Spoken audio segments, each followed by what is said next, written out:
तर आयुष्यात दोन गोष्टी खूप महत्त्वाच्या आहेत त्या मला सांगायच्या आहेत आणि त्या गोष्टी आपल्याला लहानपणापासून सगळ्यांना शिकवलेल्या आहेत.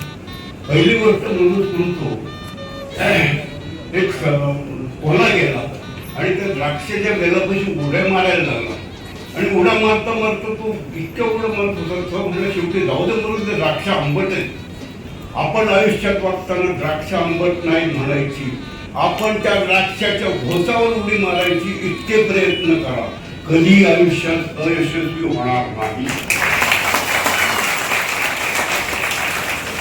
हा माझा अनुभव. दुसरी गोष्ट आहे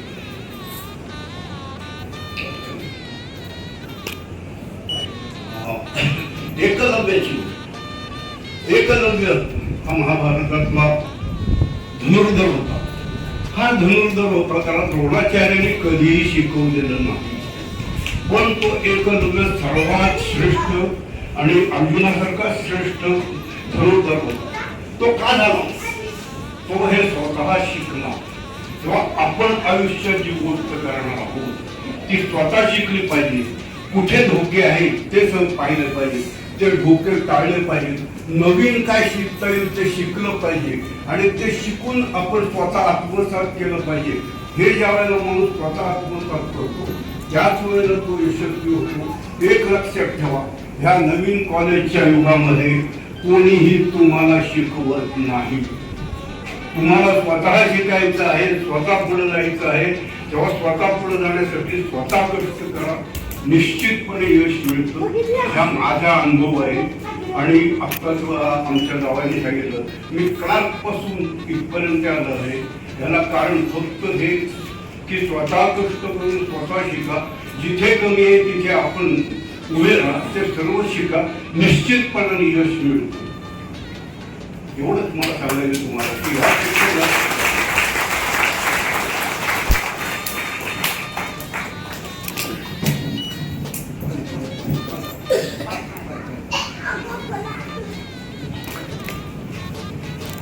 सर्वजण संगीताने मंत्रमुग्ध झालेले आहेत.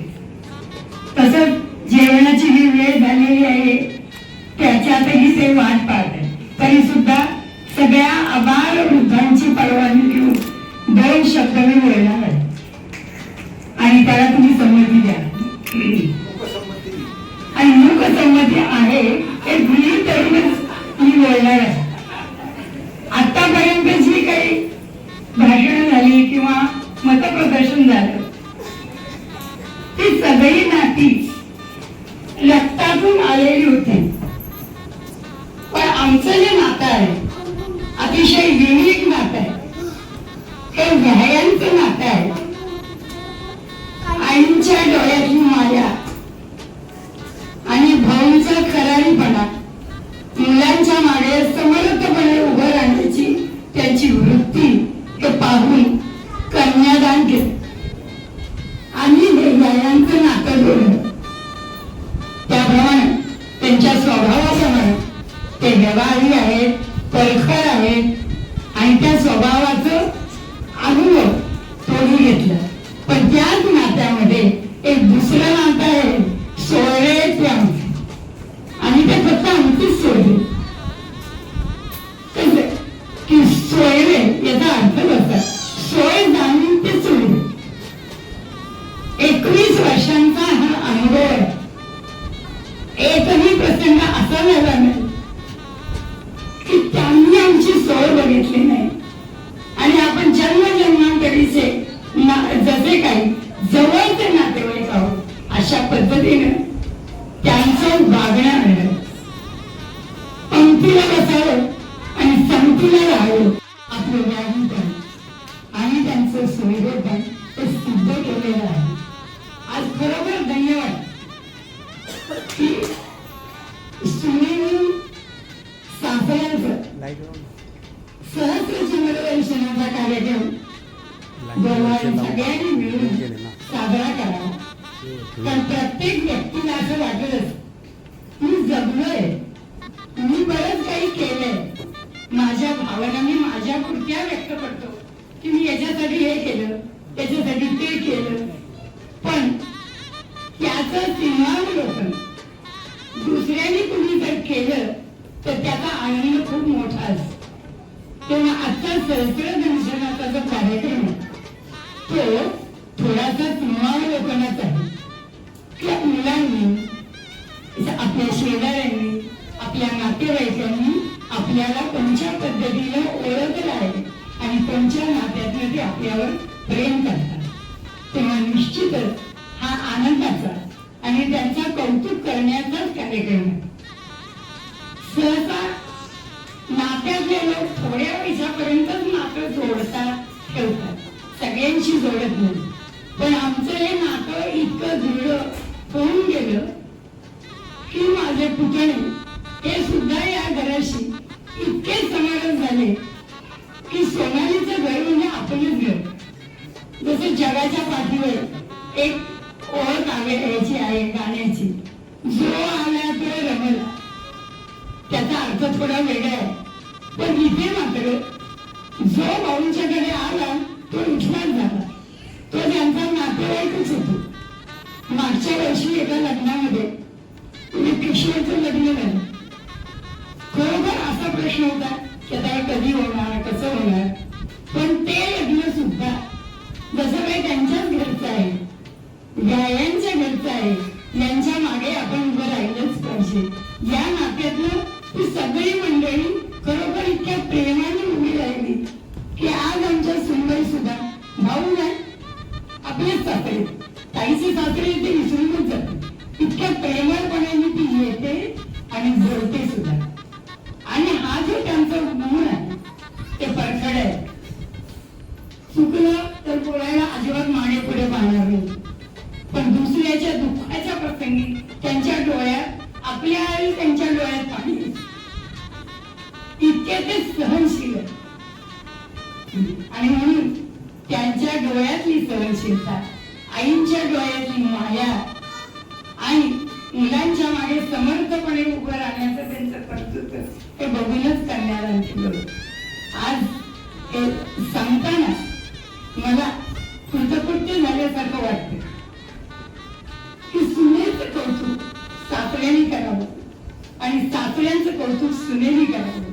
याच्या इतका अजून कुठला आनंदाचा प्रसंग आहे. तेव्हा त्यासाठी त्यांना याच्या पुढचं आयुष्य त्यांना जसं हवं, ज्या पद्धतीनं जगायचं असेल त्या पद्धतीनं जगायला मिळेल. म्हणजे त्याच्यात स्वार्थही आहे आणि परमार्थही आहे. त्यांना तर जगण्याचा आनंद मिळेलच, पण बाकीच्या सगळ्या मंडळींना त्यांचा तितकेच जास्त आधारही मिळेल.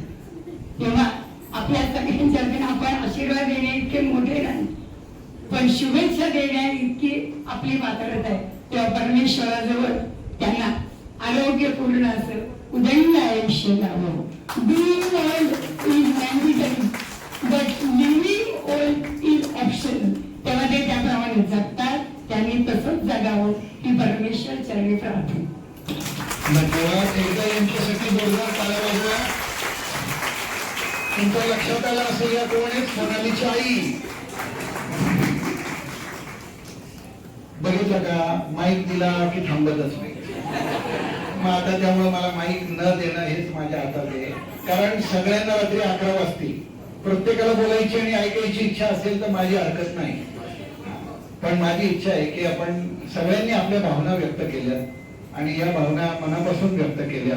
मग ते आपले नातेवाईक असो, शेजारी असो, सहकारी असो, कंपनीतले असो. अजून आमच्या कंपनीतले बरेच लोक मागे उत्तेवाला बघतात, आमच्याकडे माईक येईल का? पण येणार नाही. आम्ही तुम्हाला माईक कोणालाच देणार नाही. आता यानंतर भाऊंच्या बद्दल बऱ्याच लोकांनी या व्हिडिओच्या माध्यमातून आणि ऑडिओच्या माध्यमातून आपलं मत व्यक्त केलं. भाऊंसाठी आपण उदंड आयुष्याच्या आणि दीर्घ आयुष्य त्यांना लाभो यासाठी आपण सगळेजण प्रार्थनाही करतोय आणि त्यांना ते लाभेल. भाऊंच्या 100साठी आपण सगळ्यांनी एकत्र यायचा हा पण तयार करा. भाऊंच्या 100साठी आपण यायचं हे लक्षात ठेवा. तर त्यामुळे आपल्याला पण असं मेंटेन करावं लागेल आपल्याला स्वतःला की आपण भाऊंच्या 100साठी एकत्र यायचंय. आणि आता कार्यक्रमाची सांगता करण्याकरता मी प्रसादला बोलवतो आणि सगळ्यात मेन आमचे आशीर्वाद हेच आमच्यासाठी खूप मोठं आहे आणि त्यांचं हे अखंड प्रेम असंच आम्हाला मिळत राहू ही आम्ही भाऊंच्या आजच्या वाढदिवसानिमित्त त्यांची इच्छा व्यक्त करतो आणि प्रसादला सांगतो की कार्यक्रमाची सांगता करूया आणि मग त्यानंतर आपण भोजनाचा आस्वाद घ्यायचा आहे. धन्यवाद.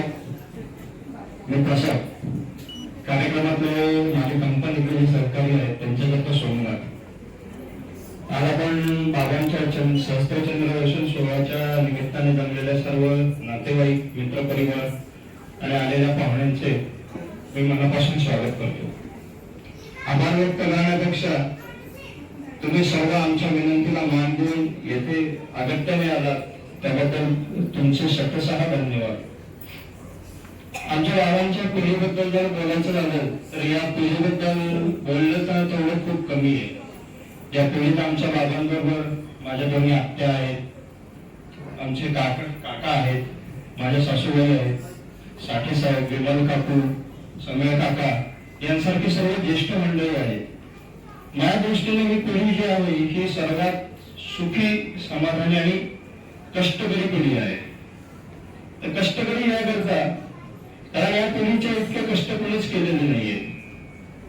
या पिढीने मग ते कष्ट असते शाळेत जायचे किंवा कंपनीत जायचे, त्या पिढीने कष्टच केलेले आहेत. सुखी याकरता की या पिढीने सगळ्यात जास्त स्थित्यंतर बघितलेली आहेत. या पिढीने एक आणा पण बघितलेला आहे आणि आज लाखो रुपये पण बघतायत. या पिढीने 3,000 रुपये भरून आपला स्वतःच्या घरी आलेला लँडलाईन बघितला 4-5 वर्षांनी.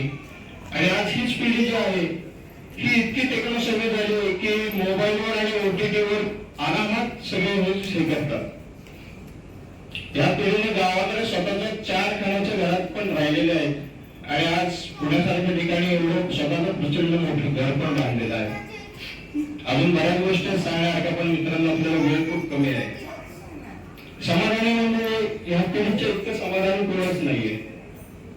काही वर्षापूर्वी जर तुम्ही बघायला गेलात तर एक शुभ बाळांचा पिक्चर आला होता ज्यामध्ये आजोबा आणि नातवाचं खूप सुंदर नातं दाखवत होतं. त्या पिक्चर मध्ये अनेक डायलॉग पण होता. त्या डायलॉग सगळ्यांना माहिती की आजोबा हा नातवाचा पहिला मित्र आणि नातू आजोबा हा तो डायलॉग आहे. पण आमच्या घरात जो आहे तो आमच्या घरात हा डायलॉग खोटा ठरला आहे. कारण आज भाऊंचा पंतू आलेला आहे आणि भाऊने पंतू तर खापर पंतू पण बघावा ही आमची इच्छा आहे. मित्रांनो, जिथे विभक्त कुटुंब पद्धती आपण बघतो प्रत्येक ठिकाणी, तर आम्ही या विभक्त कुटुंब पद्धतीच्या ऐवजी आजही आम्ही एकत्र कुटुंब पद्धतीवर जास्त विश्वास ठेवतो. आणि याकरता जर आपण बघायला गेलं तर आपले आई वडील कधी समाधानी असतात असं जर कोणी विचारलं तर त्याचं उत्तर म्हणजे आपण दिलेली नीतिमूल्य किंवा आपण दिलेले संस्कार हे पुढच्या पिढीत जर चालू ठेवत असेल तर तो माणूस स्वतः समाधानी असतो. आणि हाच वारसा पुढे चालू ठेवण्यात किंवा हे एकत्र कुटुंब पद्धती पुढे चालू ठेवण्यात आजही आम्ही सर्व कुटुंब जसं आता वाशीकर म्हणले की आम्ही कमीत कमी 25 लोक बरोबर असतो. तर आजही आम्ही वर्षातले 4 दिवस, मग त्या दिवशी पुन्हा कुणाची मीटिंग असते ना कुणाचं ऑनलाईन असतं, पण आम्ही वर्षातले 4 दिवस जे आहेत ते आम्ही सर्वजण एकत्र असतो, 25च्या 25 जण.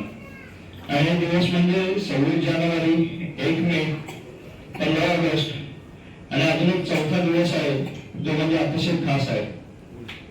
आपण मोठं झालो की आपण म्हणत असतो की लहानपण खूप चांगलं होतं, लहानपणची दिवाळी खूप छान होती. तर मला सांगायला अतिशय आनंद आहे की आजही आम्ही आमची लहानपणची जी दिवाळी आहे ती म्हणजे दिवाळीचा पाडवा आणि दिवाळीची भाऊबीज ही आजही पण आम्ही 25 लोक एकत्र साजरी करतो. या आभाराचा शेवट जो आहे तो मी काही ओळी म्हणणार आहे ते थोड्या हिंदी आणि इंग्लिश मध्ये असतील. तर मेरे दोस्त, मेरे रिश्तेदार और आप जैसे सभी प्यारे लोगों के साथ बनाया हुआ मेरा जीवन ये एक नेस्ट है. मेरे दोस्त, रिश्तेदार और आप जैसे सभी प्यारे लोगों के साथ बनाया हुआ मेरा जीवन ये एक नेस्ट है. ये मुझे कॉल नहीं करता, ये मेरे घर नहीं आता, ऐसा करता रहूंगा तो मेरा जीवन वेस्ट है. इसलिए कॉल करते रहो, बातें करते रहो, खाने को बुलाया करो, कोई खाने को बुलाए तो जरूर जाया करो, जो भी हमारी सेहत के लिए बेस्ट है। क्योंकि जीवन के इस रंगमंच पर मिले हुए आज नहीं तो कल बिछड़ने वाले हम सभी यहाँ 4 दिन के गेस्ट है। धन्यवाद। शुभरात्रि। शुभरात्रि।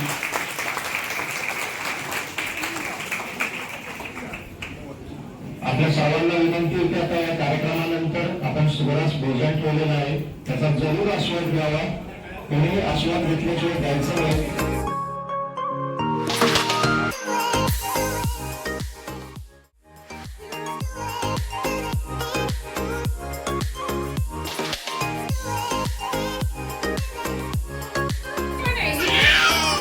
विपेक